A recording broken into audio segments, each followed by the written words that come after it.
നമസ്കാരം, ഞാൻ കവിരാജ് അമ്പലപ്പുഴ. എൻ്റെ കെനിയൻ സന്ദർശനവുമായി ബന്ധപ്പെട്ട രണ്ടാമത്തെ എപ്പിസോഡാണ് ഇത്.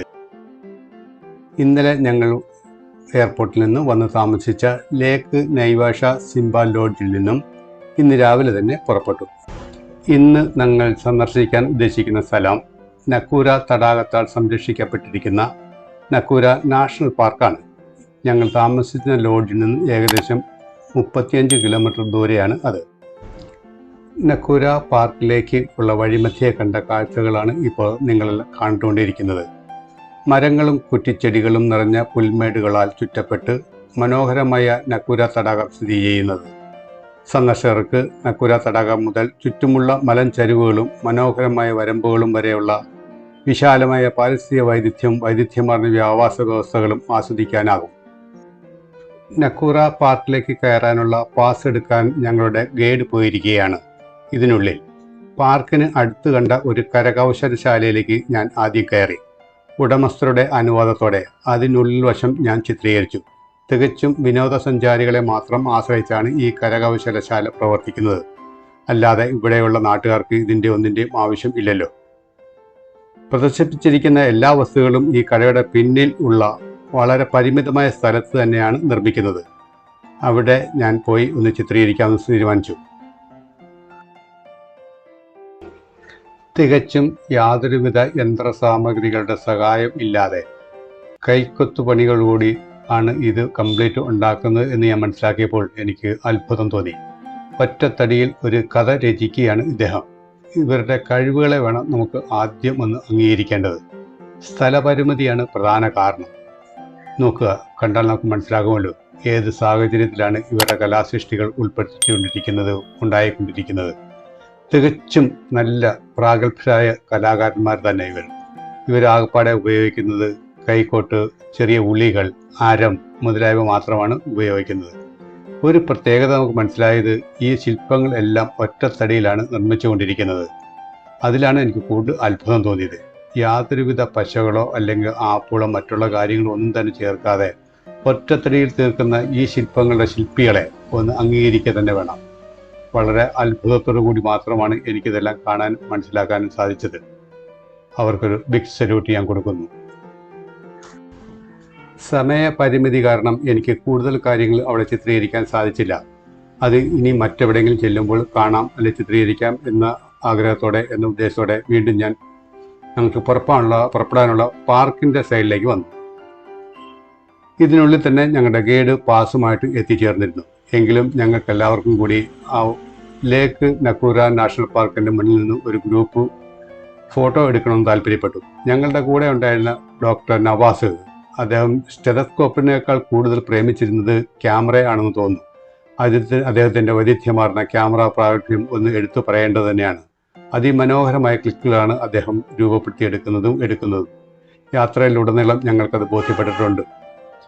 അതിന് തൊട്ടടുത്തുള്ള സ്കൂളിലേക്ക് പോകുന്ന സ്കൂൾ കുട്ടികൾ അവരും കൈവീശി ഞങ്ങൾക്ക് യാത്രയായി തന്നു.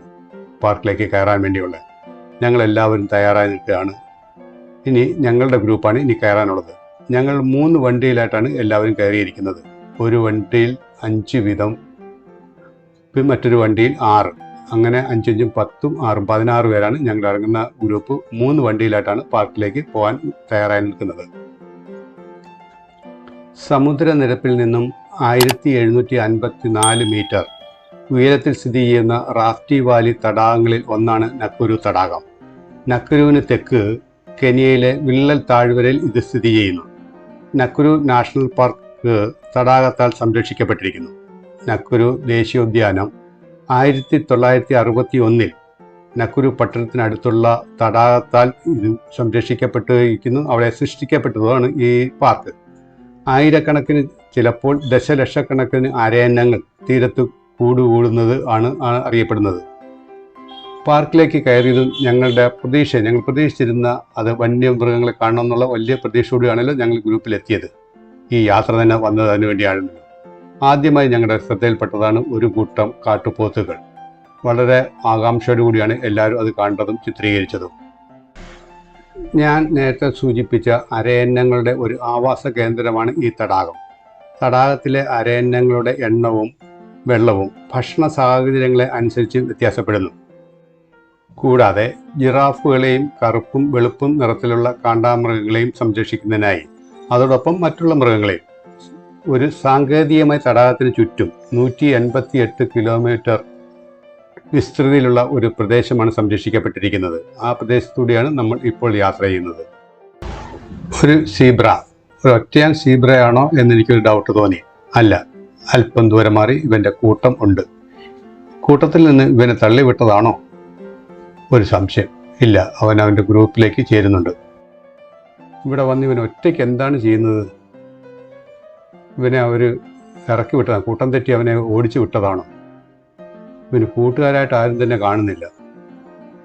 ഭയപ്പാടൊന്നും ഇല്ലാതെയാണ് അവൻ നിൽക്കുന്നത്. ധൈര്യശാലി തന്നെ ഒറ്റയ്ക്കാണെങ്കിലും. അവൻ അതിനോടൊപ്പം തന്നെ അവൻ കൂട്ടത്തിലേക്ക് ചേരുന്നു. ഞങ്ങൾ അതിനുശേഷം യാത്ര വീണ്ടും തുറന്നുകൊണ്ടേയിരുന്നു. നമ്മുടെ ലക്ഷ്യം ആ തടാകവും അവിടെ അരയന്നങ്ങൾ കൂട്ടലുമാണല്ലോ. അതിനുള്ളിൽ കാണുന്ന കാഴ്ചകളെല്ലാം നമുക്ക് മാക്സിമം കാണാം, പകർത്താം എന്ന് വിചാരിച്ചു. സീബ്രകളുടെ ഈ റോഡ് ക്രോസിംഗ് ഒരു സാധാരണ കാഴ്ചയായി മാറി. ആദ്യം ഈ സീബ്രകളെ കണ്ടപ്പോൾ വളരെ ആകാംക്ഷയോടുകൂടിയാണ് കണ്ടതും നോക്കിയതും ചിത്രീകരിച്ചതും. ഇപ്പോൾ ഇതൊരു സാധാരണ സംഭവമായി മാറിക്കഴിഞ്ഞു. റോഡ് ക്രോസ് ചെയ്യുക എന്നത് ഇവകളുടെ ഒരു വിനോദമാണോ എന്നെനിക്ക് സംശയം. നമ്മൾ വാഹനങ്ങളും പതുക്കെ നീങ്ങുന്നുള്ളൂ. അവരുടെ സഞ്ചാരത്തിന് യാതൊരു തടസ്സവും സൃഷ്ടിക്കാറില്ല.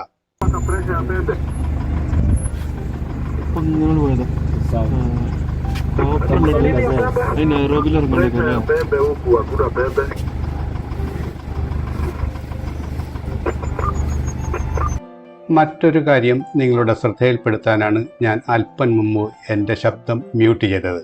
അത് ഈ പാർക്ക് മുഴുവനും ഒരു നെറ്റ്വർക്ക് നിയന്ത്രിക്കുന്നുണ്ട്. അപൂർവ വന്യമൃഗങ്ങൾ എവിടെയെങ്കിലും സ്പോട്ട് ചെയ്യുകയാണെങ്കിൽ ഈ നെറ്റ്വർക്ക് മുഖാന്തരം വയർലെസ്സിലൂടെ ഓരോ വാഹനത്തിലും ആ മെസ്സേജ് എത്തും. അതിൻ്റെ സ്പോട്ടിൻ്റെ വിവരങ്ങൾ അനുസരിച്ചുകൊണ്ടുള്ള അതനുസരിച്ച് വാഹനങ്ങൾ ആ സ്പോട്ടിൽ വേഗത്തിലെത്തും. ഈ പാർക്കിൽ പ്രവേശിച്ചിരിക്കുന്ന എല്ലാവർക്കും അതിനെ കാണാനുള്ള സാഹചര്യം ഉണ്ടാക്കാൻ വേണ്ടി അതാണ് അങ്ങനെ ചെയ്യുന്നത്. ഒരു മാൻകൂട്ടം. ഇതിൻ്റെ പശ്ചാത്തലം ശ്രദ്ധിച്ചാൽ മനസ്സിലാകും മനുഷ്യവാസം വളരെ വിദൂരമല്ലാത്ത രീതിയിൽ അല്ലെങ്കിൽ വിദൂരമല്ലാത്ത അകലത്തിൽ ഉണ്ട് എന്ന്. ആയതിനാൽ ഈ പാർക്കിൽ അപകടകാരികളായ സിംഹം, പുലി, കടുവ, ആന തുടങ്ങിയ മൃഗങ്ങളെ കാണാൻ അപൂർവമായിരിക്കും. വെളുത്ത കാണ്ടാമൃഗങ്ങൾക്ക് ഒരു സങ്കേതം നൽകുന്നതിനായി, ഒരു സംരക്ഷിത സങ്കേതം നൽകുന്നതിനായി അടുത്തിടെ പാർക്ക് ഭാഗികമായി ഒന്ന് വിപുലീകരിച്ചിട്ടുണ്ടായിരുന്നു. ഈ ഉദ്യമത്തിന് ഒരു കമ്പിവേലിയുടെ ആവശ്യം ഉണ്ടായിരുന്നു. ആ വേലി കെട്ടുകയും ചെയ്തു. വന്യജീവികളുടെ സഞ്ചാരം നിയന്ത്രിക്കുന്നതിന് പകരം വേട്ടക്കാരെ തടയാൻ കൂടി വേണ്ടിയായിരുന്നു അത് ചെയ്തത്. ഈ നക്കൂര തടാകത്തിൻ്റെ തെക്ക് കിഴക്കൻ അതിർത്തിയിൽ സോയാ സാംബു സംരക്ഷണ കേന്ദ്രത്തിനോടൊപ്പം 12 കിലോമീറ്റർ നീളത്തിൽ മറ്റൊരു പാർക്ക് വ്യാപിച്ചു കിടക്കുന്നുണ്ട്. ഇത് ഭാവിയിൽ കാണ്ടാമൃഗങ്ങളുടെ ആവാസ വ്യവസ്ഥയുടെ വികാസത്തെയും നൈവാഷ തടാകത്തിലേക്കുള്ള ഏക വന്യജീവി ഇടനാഴിയുടെയും പ്രതിനിധീകരിക്കാൻ വേണ്ടിയുള്ളതാണത്. വീണ്ടും സീബ്ര. ഇതെന്ത് സംഭവിച്ചു? സീബ്രകളുടെ സ്റ്റേറ്റ് സമ്മേളനമാണോ? എവിടെ നോക്കിയാലും നിൽക്കുന്നു. എന്നെ ഒന്ന് ഫോട്ടോ എടുക്കുക എന്ന രീതിയിൽ നിൽക്കുന്ന ഒരു സീബ്രയെ കണ്ടോ? ഞങ്ങളുടെ യാത്ര തുടർന്നുകൊണ്ടേയിരുന്നു. നമ്മൾ ഇപ്പോൾ എത്തിച്ചേരാൻ പോകുന്ന ആ നക്കോരു തടാകവും ഏകദേശം 10,000 വർഷങ്ങൾക്ക് മുൻപ് അയൽപക്കത്തുള്ള എലിമെന്റ് തടാകവും നൈവാഷ തടാകവും തമ്മിൽ ചേർന്ന് ആഴത്തിലുള്ള ഒരു ശുദ്ധജല തടാകമായിരുന്നു. യാത്രാമധ്യേ കണ്ട ചില കുസൃതി തരങ്ങളാണ് എൻ്റെ ക്യാമറ പകർത്തിയതാണ് ഇത്. പിൽക്കാലത്ത് നക്കൂരു തടാകത്തിലെ ജലനിരപ്പ് ഗണ്യമായി വ്യത്യാസപ്പെട്ടിരുന്നു. കഴിഞ്ഞ 50 വർഷത്തിനിടയിൽ തടാകം പലതവണ വറ്റി വരണ്ടിട്ടുണ്ട്. 1990കളുടെ തുടക്കത്തിലാണ് ഏറ്റവും വലിയ ഗണ്യമായ ഇടിവ് സംഭവിച്ചത് ജലനിരപ്പിൽ. 2013 ഈ ജലനിരപ്പ് വീണ്ടും അതിവേഗം വർദ്ധിച്ചു. എങ്കിലും ഭക്ഷണശേഖരണത്തിനായി നിരവധി അരയന്നങ്ങൾ ബൊഗോറിയ തടാകത്തിലേക്ക് കുടിയേറുന്നതിലേക്ക് ഇത് നയിച്ചു. തടാകത്തിലെ വെള്ളം ഉയരുന്ന അനുസരിച്ച് 2010നും 2020നും ഇടയിൽ നക്കൂരു തടാകത്തിൻ്റെ ഉപരിതല വിസ്തീർണം 40 മുതൽ 68 ചതുരശ്ര കിലോമീറ്റർ ആയി വർദ്ധിച്ചു. 677 വീടുകളും നക്കൂര പട്ടണത്തിൻ്റെ ചില ഭാഗങ്ങളും ചില നാഷണൽ പാർക്ക് പ്രദേശങ്ങളും വെള്ളത്തിന് അടിയിലായ ചരിത്രവും രേഖപ്പെടുത്തിയിട്ടുണ്ട്. തടാകത്തിൻ്റെ ഒരു കരയിലൂടെയാണ് നമ്മളിപ്പോൾ യാത്ര ചെയ്തുകൊണ്ടിരിക്കുന്നത്. നമ്മുടെ ലക്ഷ്യസ്ഥാനമായ ആ അരയന്നങ്ങളുടെ വാസസ്ഥലത്ത് എത്തണമെങ്കിൽ ഇനിയും ഒരു ഏകദേശം 5 കിലോമീറ്ററോളം യാത്ര ചെയ്യേണ്ടതായിട്ടുണ്ട്. ആ ഭാഗങ്ങൾ കൂടി ഈ എപ്പിസോഡിൽ തന്നെ അല്ലെങ്കിൽ കാണിച്ചു തരാനാണെങ്കിൽ ഈ എപ്പിസോഡ് നീണ്ടുപോകും. ആയതിനാൽ അത് ഞാൻ അടുത്ത എപ്പിസോഡിൽ വിശദമായിട്ട് നിങ്ങൾക്ക് തന്നെ കാണിച്ചു തരാം. ഈ പാർക്കിൽ ഞാൻ കണ്ട മനോഹരമായ അല്ലെങ്കിൽ അത്ഭുതം തേടുന്ന മറ്റു പല കാഴ്ചകളും ഉൾക്കൊള്ളിച്ചുകൊണ്ട് അടുത്ത എപ്പിസോഡിൽ ഞാൻ വരുന്നതുവരെ നിങ്ങൾക്കെല്ലാവർക്കും നല്ലത് വരട്ടെ, നന്മ വരട്ടെ.